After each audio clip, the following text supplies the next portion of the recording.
Hill neighborhood in the Kenyan capital, Nairobi. TTA advised to strengthen their administration in order to excel. Good evening. This is Capital News at 9:30. My name is Vanessa Victor. Let's get started with national news. The President of Tanzania, Dr. John Pombe Magufuli, has instructed that an exercise to remove villages and wards from National Land Reserve areas should be immediately stopped. President Magufuli has also called upon high-ranking officials of all ministries concerned to meet in order to come up with a process which will ascertain which villages and wards exactly are located in the National Land Reserve areas. The President gave this directive today at State House in Dar es Salaam when he met with the Minister for Natural Resources and Tourism, Dr. Hamis Kibangala, the Chief Secretary, Ambassador John Kijazi, as well as other leaders.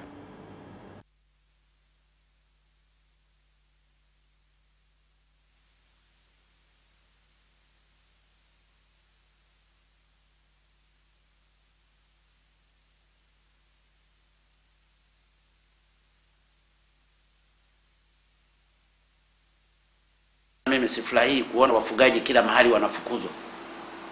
Kwa hiyo napo tuangalie sasa kuwatafutia maeneo kupitia hii sheria ya I do not take delight in seeing livestock keepers being asked to leave, so we must look on finding them land by using the same law on proper land usage. If there is land that was reserved for wildlife, but it is not used that much, then it shall be divided, and once the law is amended, then it shall be given to livestock keepers. The same applies to farmers. If there is land reserved, yet there is no wildlife or forests, we shall divide that too and give it to farmers, so it will reach a point where we know exactly which land is reserved for what purposes, be it livestock keeping, farming, or for settlement.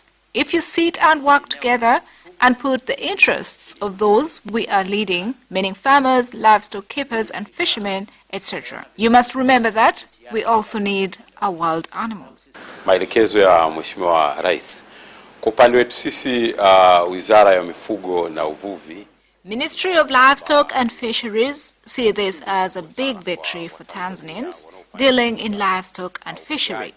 Honorable President has shown how much he cares for livestock keepers and fishermen of this country. Our livestock keepers were always on the move. They faced a lot of resistance and were not welcomed in many places. So with this directive, it is clear that we are moving in the right direction.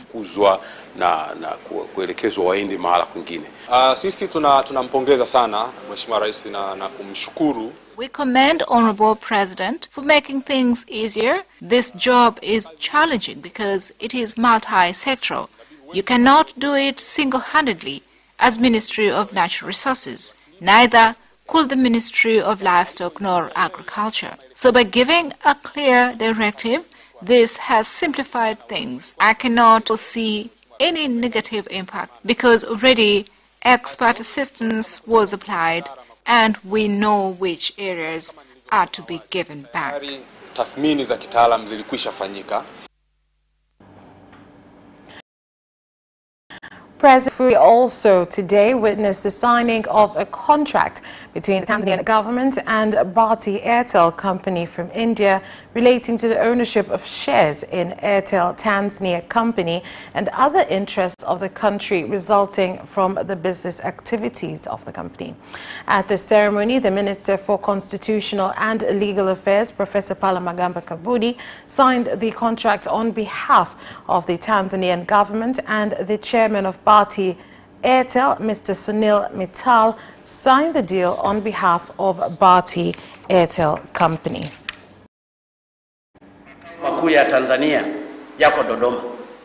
The headquarters of Tanzania is in Dodoma, and we decided that the money we'd saved from the Independence Day celebrations, $1 billion, to be used to build a hospital in Dodoma. So the $1 million, about 2.35 billion Tanzania shillings, should now be used to the hospital in Dodoma. So the hospital will now have a budget of at least 3.35 billion shillings, depending on the exchange rate. We're doing this so when he comes again to visit Dodoma, your position, which we found to be honest difficult, was not because you are difficult, because you want to clean up this country. And today, in your presence and with your blessings, we have signed a historic decision to make Capitaltvtz a truly local government shareholder company by transferring 9% from Airtel onto the government, making it a 51-49% company. We're delighted to receive support from our side and your side, that they are committing Excellency to finish all the agreements, all the other finer and small details in the next 30 days.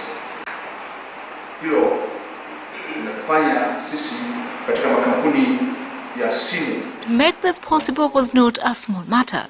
After long discussion and goodwill which they extended, especially after the meeting on Friday whereby they agreed the transfer of shares to the government without the government incurring any costs. Honorable President, we've also the board of Airtel Tanzania will have 7 members whereby BAT Airtel will be represented by 4 members and the government will be represented by 3. The government will also have a right to nominate the board chair out of its 3 representatives.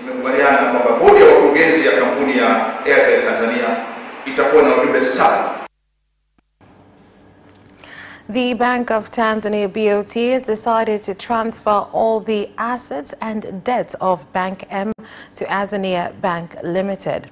This comes after Bank M proved unable to run itself as required due to the fact that its amount of capital was not sufficient to pay off all its debts, for example, unpaid customer deposits. The Deputy Governor of BOT, Dr. Bernard Kibese, told the media that the central bank has decided to take this move after Bank M was given more than 6 months in which to sort itself out so that it could continue to operate independent as required.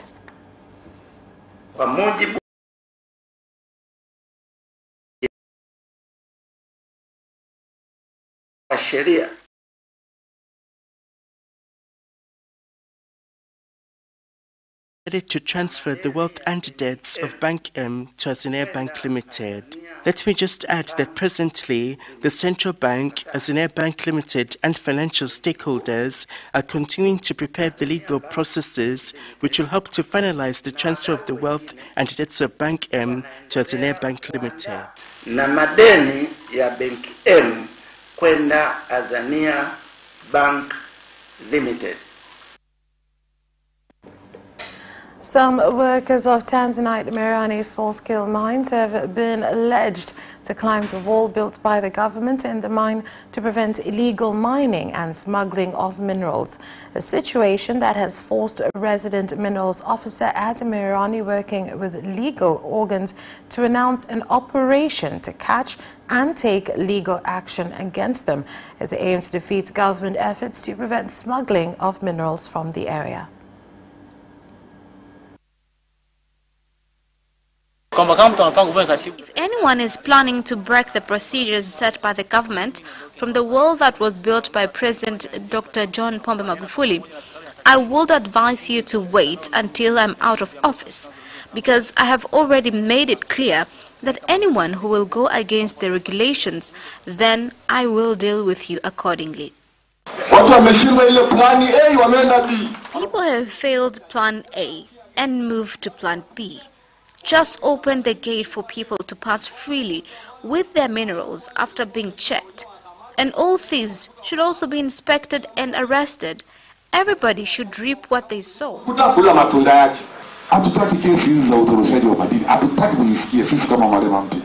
We no longer want these cases of smuggled minerals anymore.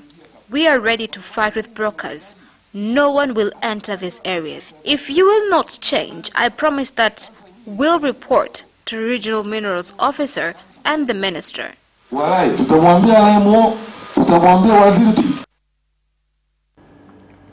Fishing activities on the Indian Ocean as well as at the ferry fish market in Dar es Salaam have been halted for 2 days now due to the inspection and capture exercise of fishermen who do not have fishing licenses as well as boat licenses for their fishing vessels.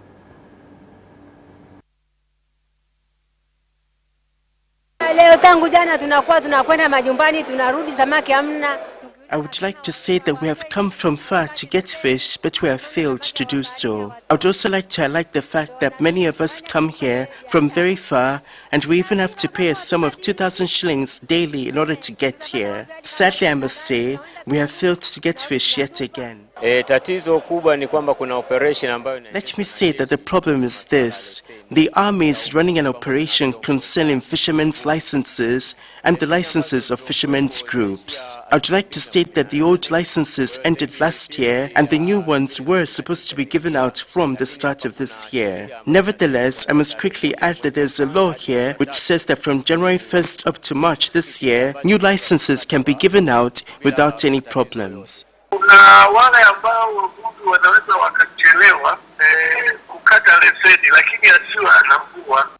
There are those who could delay applying for a license, but that comes with a fine at the point of application. So anyone who operates in our waters must have our license or a license to fish. The Immigration Department in Tanga region has asked international authorities to speed up the exercise to remove bodies of 8 illegal immigrants from Ethiopia that were being stored at Tanga Regional Referral Hospital for over 2.5 months after the agent who was transporting them through the Indian Ocean from neighboring country Kenya's vessel got into an accident.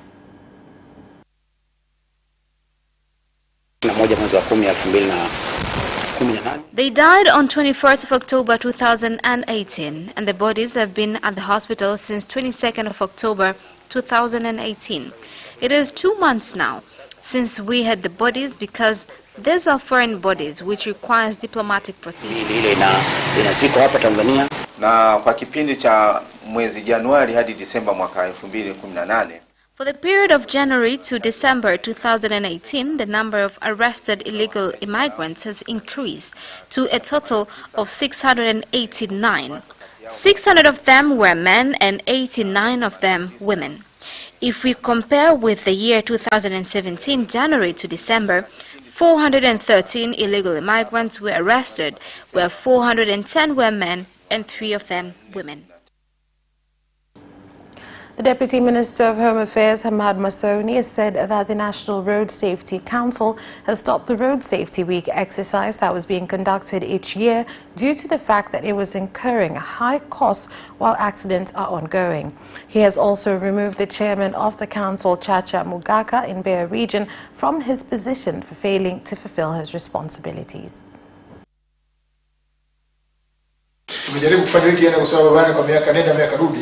This has been the cause of many accidents.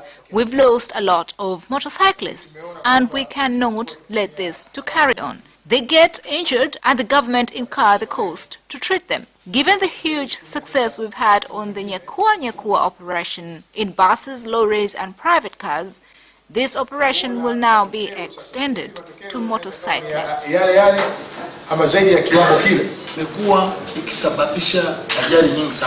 The objective of the Council, together with the regional and district committees, is to completely deal away with accidents caused by reckless behavior so our people can be safe.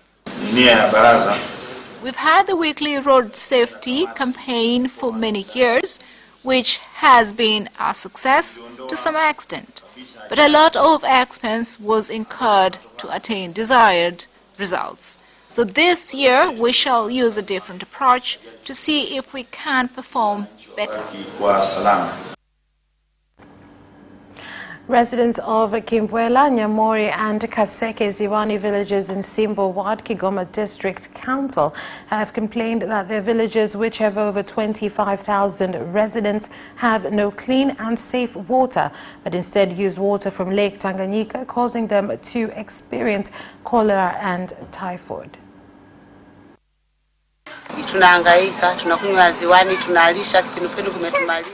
We use the lake water, which is making us to fall sick with cholera. Every year there is cholera because of drinking lake water. Some bath in the lake, contaminating the water. We hope that once this project is completed, it will serve more than 20,000 people in the 3 villages through 40 centers under construction and 46 centers to be renovated.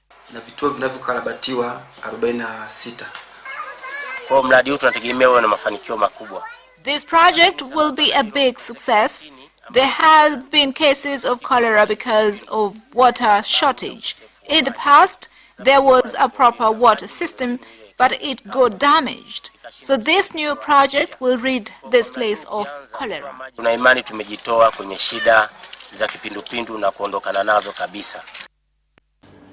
The country's Inspector General of Police, IGP Simon Sears, warned his officers to be careful with the daily movements due to a terror threat. IGP Sears gave the warning when meeting with commanders and officers of the 3 regions of Unguja after a one-day visit to observe projects and tasks of the police force there.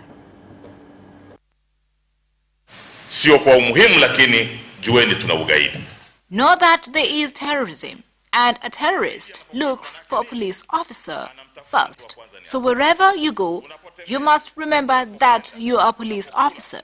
You must take precaution. Don't just go anyhow and socialize with anyone. You can easily die because you are the first target for a terrorist, because you are the one to protect people and their property.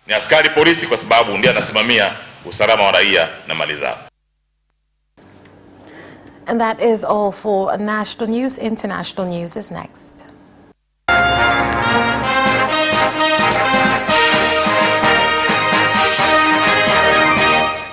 And in international news, at least 2 blasts and gunfire were heard at the compound in Westland district of city of Nairobi, which houses Dusit 2 Hotel, as well as offices. Somali-based militant group Al-Shabaab have claimed the attack but still provided no details.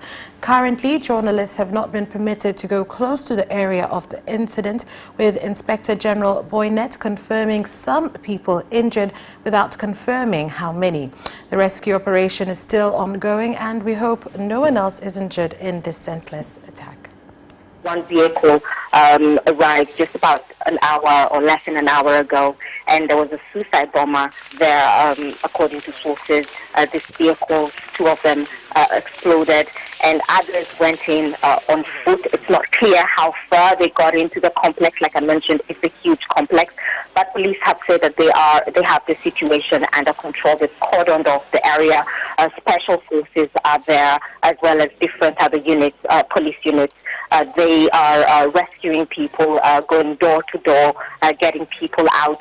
I found my colleagues running everywhere. Everybody was just running everywhere. Yeah.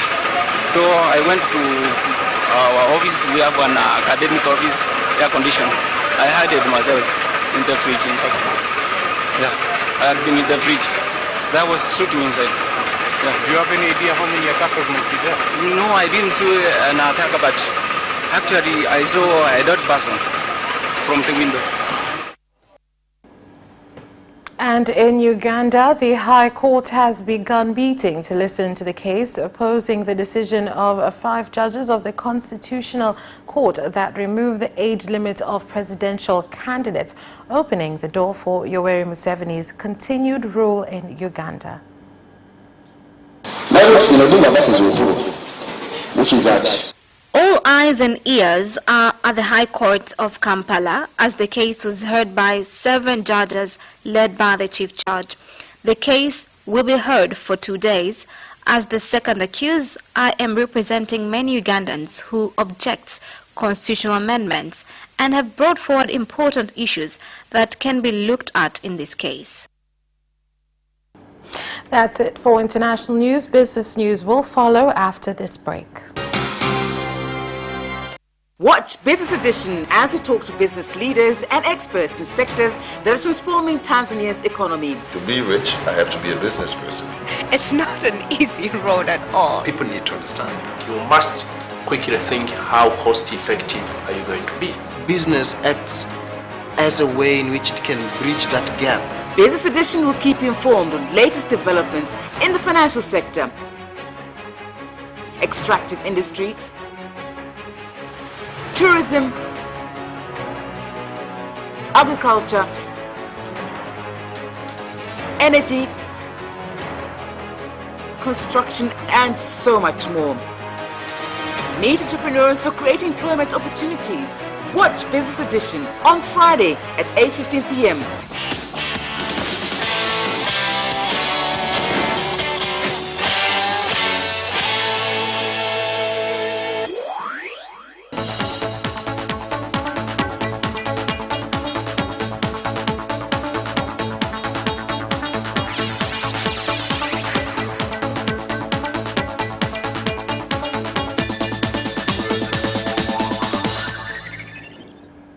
Welcome back, and in business news.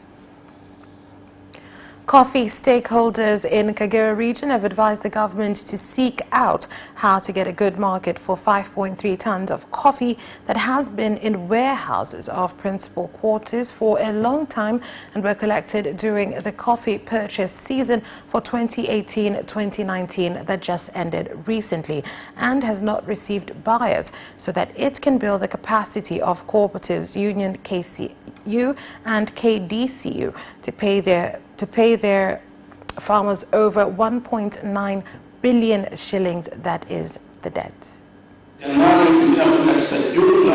By January 2019, a total of 61 billion shillings were paid to farmers.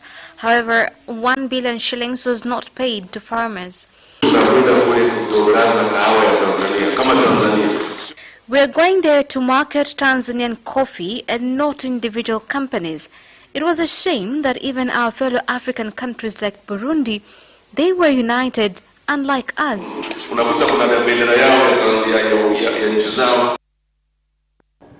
The leadership of the Tourism Board has stated that initiation of exhibitions to promote local tourism is another important opportunity which has contributed to promotion of tourism attractions available in the country. It has also contributed to the increase in national income.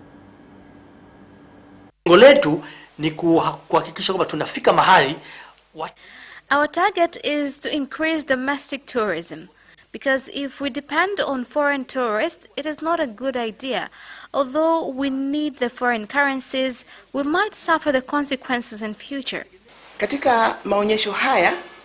In these exhibitions, we are aiming at changing Tanzanians' mindsets on issues of tourism in the country.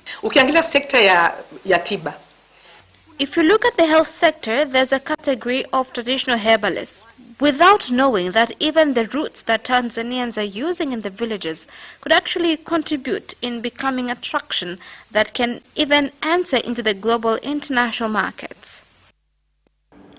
Agents of agricultural inputs distribution in Njombe region have asked the government to pay their claims after distributing inputs that were grants 3 years ago, which has contributed to their inability to deliver the inputs to village areas in this agricultural period. Farmers are asking for agricultural inputs loans. As small agents, we're capable of doing that, although big companies are the ones supposed to issue the loans. Let us prepare our farmers psychologically by giving them enough education on the kind of pesticides that can be used. We should list down the number of farmers, the amount of fertilizer needed, in collaboration with agricultural officers of villages and wards, so that this data can be shared to agents and village officers ward leaders and district commissioners. All of these efforts are to ensure that agriculture inputs will be reached to the right group of people according to their demands. That's all for business. Sports is next.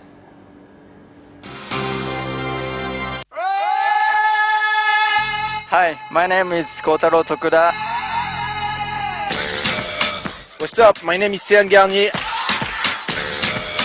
I'm John Barnes from Liverpool Football Club. The hip, hop, a hip, the hip, hip, hop. You don't stop the rocking to the bang, bang boogie. Say up, jump the boogie to the rhythm of the boogie to beat. Now what you hear? I'm watching Sports Gazette. I'm watching Sport Gazette. And you're watching Sports Gazette With Sebastian. With Sebastian. Peace out. Yes! And you can also watch Sports Gazette for highlights and interviews regarding sports. Do not miss Sports Gazette every Wednesday at 7 p.m. only on Capital Television.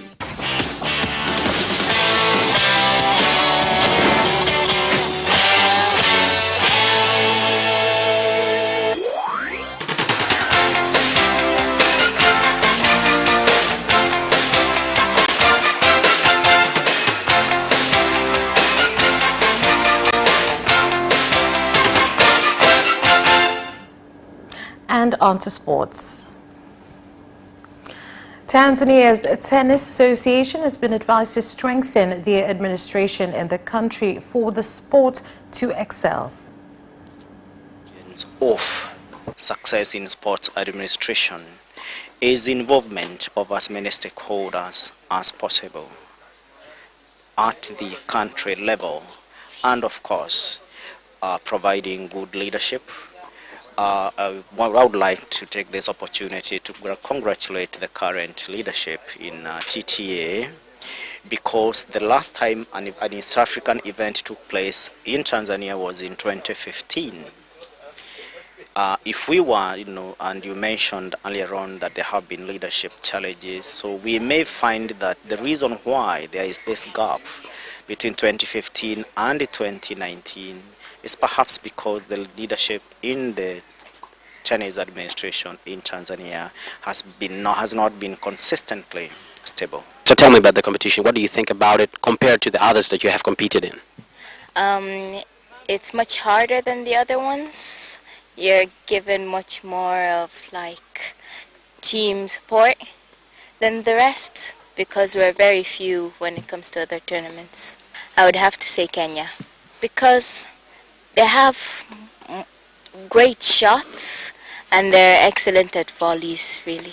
Yeah. What do you advise the Association of Tennis here in Tanzania? What do you think they should add more so that more youngsters like you can participate in the game? They should add a few more coaches in other places than just around here, because there's some other kids who don't know the sport and maybe would like to play it someday. The Sport PESA Championship organizers have stressed this year's competition will feature officials from out of Tanzania and Kenya, only to minimize claims of favoritism. The competition has been sanctioned by TFF as well as the Kenyan Federation and CAF. It is in every year's calendar. It is not a small competition. So we are recognized by CAF, Kenya is aware of us, as well as Tanzania. Even the league was stopped to give way to the Sport PESA competition. We expect to see Tanzanians taking this opportunity to enjoy and see the talents. Arsenal keeper Peter Cech says he will retire at the end of the season. Here is more on this story. The 36-year-old joined Arsenal in June 2015 from the club's London rivals Chelsea, where he spent 11 years. Having played 15 years in the Premier League and won every single trophy possible, I feel like I have achieved everything I set out to achieve, said the ex-Czech Republic international. I will continue to work hard at Arsenal to hopefully win one more trophy this season, he added. He also said he's looking forward to seeing what holds for him off the pitch. Manchester City manager Pep Guardiola has told his players to forget about leaders Liverpool in their pursuit of a second straight Premier League title. And on Monday to reduce the gap between themselves and the Reds to 4 points. We can't do anything about Liverpool's game. The way to put the pressure on is by being there, and maybe one day they fail. A Gabriel Jesus double and Conor Coady's own goal earned City a comfortable victory over Wolves, who had defender Willy Bolly sent off after only 19 minutes at Etihad Stadium. Top seed Novak Djokovic started his bid for a record 7th Australian Open title with a straight set win over American qualifier Mitchell Kruger. Serb, chasing a 15th Grand Slam title and third in a row, won 6-3, 6-2, 6-2 on Rod Laver Arena. Kruger broke Djokovic in the third game, but the world number one dominated from there to seal victory in 2 hours and 3 minutes. He will face French wildcard Jo-Wilfried Tsonga in the second round. It was very competitive and I had to work hard. I enjoyed it. Hope you did too, said Djokovic, who was appearing in his 300th Grand Slam match. And that sports item ends our news bulletin. My name is Vanessa Victor. On behalf of everyone who prepared this bulletin, thank you for watching and have a good night.